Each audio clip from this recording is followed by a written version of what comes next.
دوستو آپ سب کے لیے ایک شعر جو ہے نا وہ آپ کو ڈیڈیکیٹ کرتا ہوں، آپ سب کے لیے، اپنے لیے بھی ہے، اور یہ میرا شعر ہے اور بڑا پرانا شعر ہے، ٹھیک ہے۔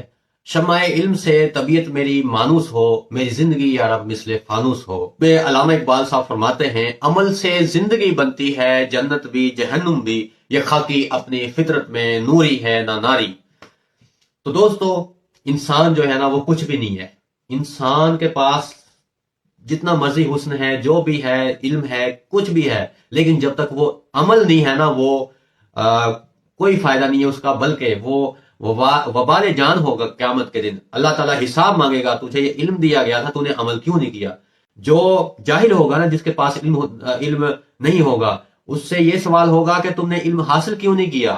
اور جس نے علم حاصل کیا لیکن اس پہ عمل نہ کیا، تو اس سے یہ باز پرس ہوگی کہ تم نے اس پہ عمل کیوں نہیں کیا، علم پہ تم نے جانتے ہوئے بھی اس بات پہ عمل کیوں نہیں کیا؟ جیسا کہ انجینئر مرزا عمل نہیں کرتا، خود قرآن و سنت کی تعلیم دیتا ہے،